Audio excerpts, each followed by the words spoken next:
नमस्कार पिले माने आजिर आमर विषयटी हेउची ओडिशा सहित गडजात राज्य मानकर मिश्रण। ताले चलो प्रथमे आमे जानिबा एठारे आमे कोन पढिबा। गडजा शासन विरोध रे प्रजा आंदोलन कटक सम्मेलनी। ताले चलो प्रथमे आरंभ करिबा गडजा शासन विरोध रे प्रजा आंदोलन। 1922 मसीहारे गडजातरे चलीथिबा कुशासन शोषण विरोध रे प्रजा माने आंदोलन करिले। 1928 मसीहारे नीलगिरी रे प्रजा विद्रोह आरंभ हैला। 1930 मसीहारे बौद्ध और 1932 मसीहारे तालचेर रे मध्य प्रजा आंदोलन आरंभ होइथिला।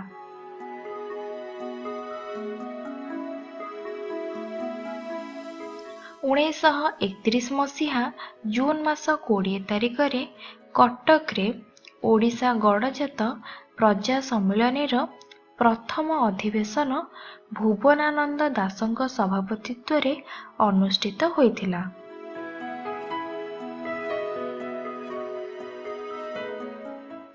द्वितीय अधिवेशन कटक रे 1937 मसीहा जून 23 तारिख रे अनुष्ठित होइथिला। एहार सभापति थिले पट्टाभी सीतारामया और आवाहक थिले सारंगधर दास। 1938 मसीहारे सारंगधर दासଙ୍କ नेतृत्व रे नीलगिरी रे प्रजा मंडल गठित होइथिला।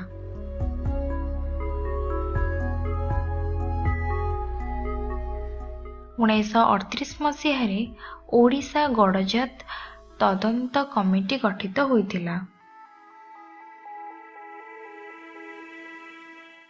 अध्यक्ष थिले हरिकृष्ण महताब। कलाहांडीर महाराजा हरिकृष्ण महताब को परशुराम आख्या देइथिले। चित्रटे रे तुमे हरिकृष्ण महताब को फोटो देखि पारुथिबो। वर्तमान आमे देखिबा कटक सम्मेलनी।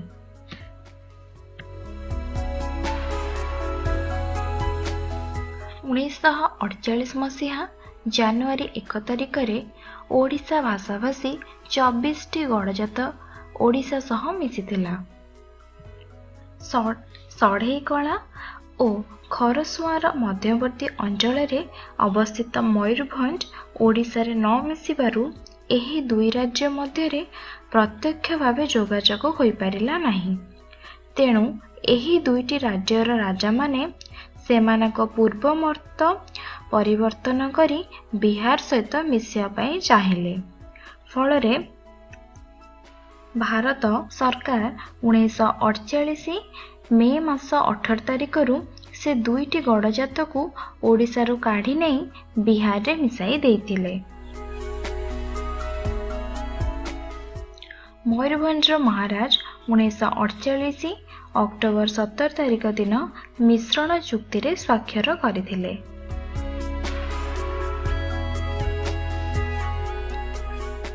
1949 मसीहा जनवरी 1 तारिख दिन मयूरभंज ओडिशा सहित मिसिला। तेणु 24 टी ओडिशा भाषाभाषी गडजात ओडिशा सहित मिसिले। ओडिशा सहित एही गडजात मिश्रण प्रक्रिया रे ओडिशार तत्कालीन प्रधानमंत्री हरिकृष्ण महताब प्रमुख भूमिका ग्रहण करथिले।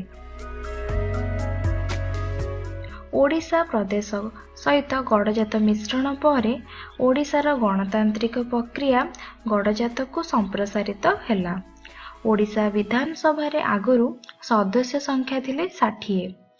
गडजात मिश्रण पर एथिरे आउ 31 टी आसन संयुक्त हैला।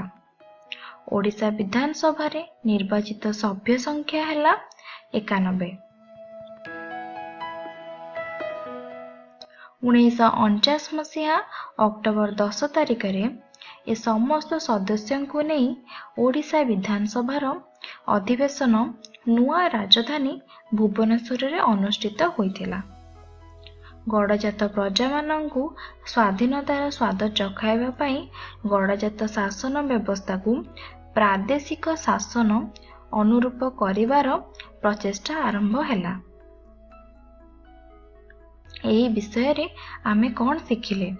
1928 ମସିହାରେ ନୀଳଗିରିଠାରେ ପ୍ରଜା ବିଦ୍ରୋହ ଆରମ୍ଭ ହେଲା।